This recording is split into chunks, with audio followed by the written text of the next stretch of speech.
Sasa kutokana na mambo ambayo nimeyapanga kuzungumza, taangalia yale ambayo nitakayoweza kuzungumza na mengine nitaacha, labda nitaweka kwa maandishi. Jambo la kwanza ambalo napenda nilizungumze ni nasaha tu kwa bunge. Kazi ambayo tunaifanya hapa ni kazi kubwa sana, lakini aina ya mjadala, yani quality ya debate ambayo tunayo hailingani na uzito wa jambo ambalo tunalifanya hapa. Kwa mimi ningependa kuwasihi wabunge wa pande zote mbili, bahati nzuri na hiyo moral authority, manake pande zote mbili mimi niko mwenyewe, mwenzangu naona wewe uko kidogo. Kwa hiyo nawasihi tufanye jambo hili kwa utulivu ili tuweze kutunga sheria ambayo itakuwa na manufaa kwa nchi. Hizi kubishana, kurushiana maneno na kadhalika yanatupotezea muda muhimu sana sisi kama nchi kuweza kufanya kazi hii pamoja. La pili, kwa ujumla hii seti na sheria 3. Sheria moja ndo kubwa sana, ile mabadiliko ya the Mining Act. Kwa hiyo tunaweza tukahitaji muda wa kutosha sana kule.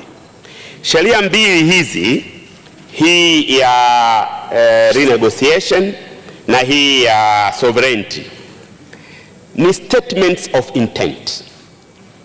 Ni mambo ambayo tulipaswa tuyafanye toka mwaka 1962. Hatujafanya. Kwa hiyo tunakuja hapa kwa ajili ya kucorrect hayo makosa ambayo tukuyafanya huko nyuma. Kwa hiyo nadhani hizi sheria 2 hizi, ya renegotiation ya mikataba, ni bunge kuwa na mamlaka ya kutazama mikataba, na sheria ya sovereignty ya kuweka maliasili yetu kuwa yetu, hizi tuzimalize, tupate muda wa kutosha tuje kujadili ile ambayo ndio ni kubwa, ambayo hata nimeona Msukuma anachangia sheria ambayo haipo hapa kwenye mjadala. Hayo ma 16% na kadhalika yako kule, sio hapa. Hizi ni statement of intents, tuzikamilishe, tumalize, tupate muda wa kushughulika na jambo kubwa zaidi ambalo lipo kwenye Mining Act, ambayo sijui itakuja lini, kama ni kesho au ni nini. La 3 ambalo napenda kulizungumzia ni sheria hizi 2 sasa ni revolutionary, ni za kimapinduzi. Yes. Kwa sababu gani? Kwa mara ya kwanza tumekuwa nchi ya kwanza ya Kiafrika kutamka kwenye sheria kwamba chochote kilichoko chini na juu ya ardhi ya nchi yetu ni chetu. Kwa mara ya kwanza. Ni transformative? No. Kwa sababu licha ya kutamka hivyo, hatujagusa mfumo wa uzalishaji.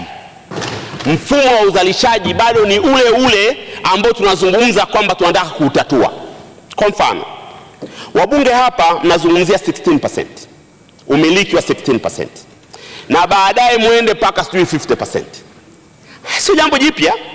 Sheria iliyopita ina umiliki. Hii sheria ambayo tunataka kuiamend ina umiliki. Sheria ya mwaka 79 ilikuwa na umiliki, na mpaka sasa kuna migodi almasi Mwadui tunamiliki 25%. Kwa hiyo sio jambo jipya. Jambo jipya ni nini? Jambo jipya tubadilishe mfumo wa uzalishaji. Mwekezaji awe mkandarasi, awe contractor. Sisi tuna madini, unajua una mashapo kadhaa Buzwagi. Akija Acacia unakubaliana naye achimbe kwa niaba yako, aondoe gharama zake, kile kinachobakia mgawane kwa makubaliano maalum. Hiyo ndio transformative. Hatufanyi hii. Na sio jambo jipya, Mheshimiwa Naibu Spika. Tunalifanya hili kwenye mikataba ya gesi sasa hivi. Ndio maana hamuoni malalamiko makubwa ya kimapato kwenye gesi, kwa sababu kwenye gesi mwekezaji ni mkandarasi. Asante sana Mheshimiwa Zito, muda wako umemalizika. Mheshimiwa Esther Masi atafuatiwa na Mheshimiwa Peter Serukamba. Dakika zetu za mwisho atamalizia Mheshimiwa Shanif Mansur. Mheshimiwa Mwenyekiti, nakushukuru kwa kunipa nafasi hii nami niweze kuchangia kwenye bunge lako tukufu. Mheshimiwa Mwenyekiti, napenda nimpongeze waziri mwenye dhamana kwa hichi alichotuletea mezani. Mheshimiwa Mwenyekiti, sheria hizi mbili kimsingi zimelenga katika kuleta ukombozi wa kiuchumi nchini Tanzania. Mheshimiwa Mwenyekiti, sheria hizi mbili zimejaribu kuleta uhalali wa umiliki wa maliasili ya Tanzania, lakini pia sio hivyo tu, imejaribu kuweka umuhimu wa bunge kuwa kama chombo pekee cha kuweza kupitia mikataba yote yenye masharti hasi na mikataba yote yasiyo na masharti hasi ili kuweza pia kuendana na tamko ambalo Tanzania kama nchi tumeridhia la tamko namba 8 azimio namba 8 namba 1803 lililoazimiwa na United Nations General Assembly 1962. Mheshimiwa Mwenyekiti, sio hivyo tu, sheria hizi mbili zimeipa bunge dhamana kubwa kupitia mikataba hii ili kuweza kulinda maslahi mapana ya taifa. Azimio hili ama sheria hizi pia zinaendana na ibara ya 63 tafsiri ya pili ya Katiba ya Jamhuri ya Muungano, ambayo pia inasema kwamba Jamhuri ya Muungano wa Tanzania kutakuwa na madaraka kwa niaba, bunge litakuwa na madaraka kwa niaba ya wananchi kuisimamia na kuishauri serikali na vyombo vyote viweze kutekeleza majukumu yake kwa ukamilifu. Mheshimiwa Mwenyekiti, kupitia wasilisho hili la miswada hii miwili ya sheria ni kwamba sasa bunge linapewa hati kamili na mamlaka kamili ya kuweza kupitia sheria hizi zote mbili, sheria ambazo zitakuwa zinaletwa bungeni kwa maslahi mapana ya taifa. Mheshimiwa Mwenyekiti, tunasema hivi, zimekuja opinions kwamba tunafikiri kwamba bunge pamoja na kupitia lakini pia waweze kuratify. Mheshimiwa Mwenyekiti, mimi nadhani hii ni double standard. Ukiangalia ibara ya 62, ibara ya 63 ya Jamhuri ya Muungano wa Tanzania, katiba tumepewa nafasi ya kuweza kuisimamia na kuishauri serikali. Tunapoenda kusema tunataka kuratify, sisi wabunge tuna dhamana ya kuratify international conventions tu kwa nafasi zetu katika bunge lako tukufu. Kwa hiyo Mheshimiwa Mwenyekiti, mimi bado napinga, ninasema kwamba hapana, tuna kila sababu ya kuona kwamba mswada huu ni mzuri na una maslahi mapana ya taifa. Mheshimiwa Mwenyekiti, zimekuja opinion. La kwanza ilikuwa swala la muda. Mheshimiwa Mwenyekiti, niseme tu, tofauti na watu wote waliosimama katika kupinga swala hili kwamba ni swala la muda kwa kufuta kumbukumbu zao juu ya mswada wa sheria ya habari ambao ndio hao walitusumbua lakini ukapita, wamesahau kwamba katika wao waliochangia wote pamoja na wao waliochangia watu wengine waliweza kuchangia wakifanana na sura zao au mitazamo yao. Ilikuwa ni chama cha bodaboda Dodoma, lakini pia ulikuwa uza mtumba ambao walikuwa wanaitwa nafikiri Dakadaka group, kulikuwa na Lamkachema group. Ukisoma ripoti ya kamati ukurasa wa 10 utaona mawazo yao yote yanafanana na hichi ambacho wamekisema. Mheshimiwa Mwenyekiti, wamekuja wadau ambao sisi tuliweza kuelewa kwa ukaribu, na pengine mimi kwa hofu yangu nilifikiri ongeza kutukana kwenye ile TLS ambao wao ndio wamemtoa rais nafikiri wa dunia au ni rais wa Tanzania wa upande huo wa sheria, walikuja wakaisupport serikali. Na Mheshimiwa Naibu Spika, mimi niko tayari kupokea adhabu yoyote kutoka kwenye kiti chako. TLS walianza kusema wamepata muda wa kutosha, wanashukuru serikali imewapa muda wa kutosha katika kufanya uchambuzi wa sheria hizi. Mheshimiwa Mwenyekiti, ukiangalia sheria hizi, hii permanent sovereignty ina vifungu 8 tu, lakini ni A3 iliyotumika hapa. Kuna page 2 ukitoa preamble, 2 pages. Mheshimiwa Mwenyekiti, hebu tu wa kweli tuache wizi. Huu ni wizi. Unakaa hapo unalipo posho kusoma kurasa 2 A3, unaniambia kama unahitaji some ages. Mheshimiwa Mwenyekiti, mimi kwa kweli inanisikitisha. Muda tuliotoa unatosha. Mheshimiwa Mnyika atakumbuka tumeanza kudiscuss Ijumaa. Tulikuwa na kamati ya Mchengerwa, tulikuwa na kamati ya Tobiteko, lakini hata yeye tunafahamu alikuwa na kamati yake ambapo aliendesha mpaka usiku wa manane jana. Sasa huo muda tunalalamika utoshi, muda upi tena? Mheshimiwa Spika, muda ni mdogo, lakini Mheshimiwa Bunge, leo ni siku muhimu sana. Ni siku ya mapinduzi ya kiuchumi. Ukisoma sheria zile mbili, ni siku ambayo Watanzania tumeamua kwa sauti moja kwamba mali zilizopo Tanzania ni za kwetu.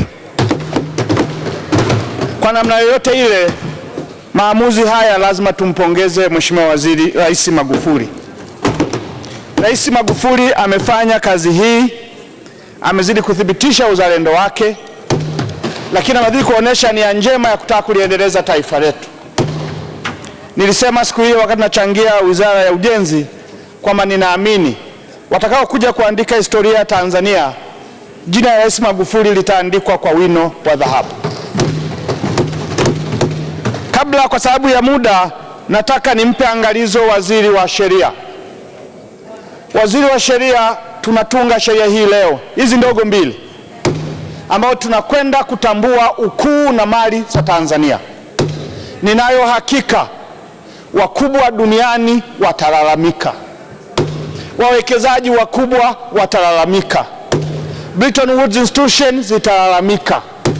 Nikuombe Waziri, Profesa, usije ukaenda ukapata pressure za hao wakubwa ukaja hapa kufanya amendment, nitaongoza kukupinga.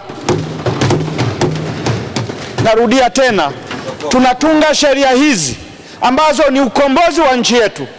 Mwende huko mkakutane na wakubwa, halafu leo uje Waziri wa Sheria unataka kufanya amendment, nitaregister, nitakupinga.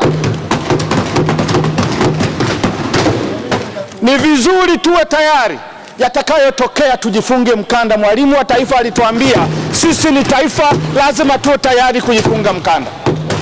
Wako wanaosema wakubwa watanuna, sawa, wanune, waende, mali ni yetu. Watakuja watachimba hata watoto wa watoto wangu. Maana haya tumeamua, haya ni maamuzi makubwa. Amesema Zito kwamba haya ni maamuzi makubwa, na mimi nasema leo tumeingia kwenye historia ya bunge hili kufanya maamuzi makubwa. Naombeni wabunge tusirudi nyuma. Wanaosema tuna haraka, mlitaka tuanze lini? Tumeibiwa vya kutosha. Hili jambo hataki tuulizane kuhusu dharura. Kwanza limechelewa. La pili, yamekuwepo malalamiko kwamba tunaibiwa. La tatu, tumepewa opportunity ya kwenda kurenegotiate na mikataba yote iliyokwisha pita. Tunataka nini kama bunge? Tumepewa opportunity kama taifa. Naombeni bunge tufanye kazi yetu, tuhakikishe tunakwenda kurenegotiate. Wanasema tunakwenda kupata shahodi. Mimi nataka mwende mbali zaidi, waziri. Naombeni tukubaliane hapa kama bunge, yaliyobaki madini yote tufanye exploration wenyewe. Tukifanya exploration wenyewe, anayekuja tutadetermine sisi tuwe na pasenti ngapi. Nafuu hata kila baada ya miaka 5 tufanye exploration moja, tuanze mgodi mmoja, lakini tutaanza na 50%, tutapata fedha nyingi kama taifa. Jingine ambalo Mheshimiwa Waziri kupongeze ni swala la kuamua watu wote wanaofanya biashara ya resources Tanzania wafungue akaunti zao hapa. Maana yake ni nini?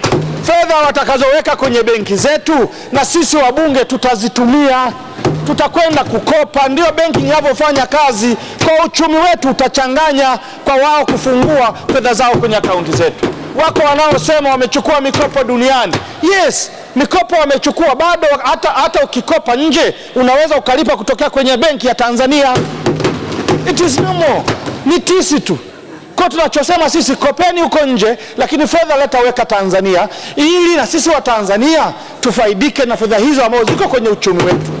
Nakupongeza sana Mheshimiwa Waziri kwa kuleta hili, na kwenye ripoti ya Bomani, najua hili ilikuwa moja ya sharti ya ripoti ya Bomani kwamba lazima wafungue akaunti zao hapa Tanzania.